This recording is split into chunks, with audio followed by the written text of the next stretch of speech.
Kantor cabang ACT Sulawesi Selatan yang terletak di Jalan Sultan Alauddin Makassar ini terlihat sepi dari biasanya. Tidak hanya itu, menurut pengurus ACT Sulawesi Selatan, bantuan dari masyarakat menurun setelah merebaknya isu dugaan penyelewengan dana bantuan. Penurunan bantuan menurun hingga 40%.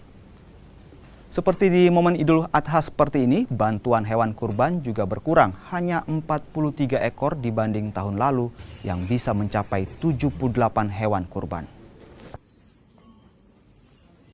Kiranya masyarakat tetap memberikan support terbaik untuk kami. Insya Allah kita akan tetap melanjutkan perjuangan ini, meneruskan amanah umat sebagaimana donasi itu yang dititipkan kepada kita semua, terkhusus mungkin di Sulawesi Selatan. Insya Allah ini akan menjadi bahan evaluasi tersendiri untuk kami, kedepannya akan seperti apa dan bagaimana kedepannya kita melakukan aksi-aksi ini. Dan insya Allah di Sulawesi Selatan kita akan tetap mengikuti arahan juga dari pusat, sebagaimana proses juga yang berjalan di pusat. Dan insya Allah ini menjadi perhatian tersendiri untuk teman-teman di Sulawesi Selatan. Tapi terlebih khusus, insya Allah aksi dan implementasi akan tetap berjalan sebagaimana mestinya, karena amanah umat yang harus tetap diteruskan.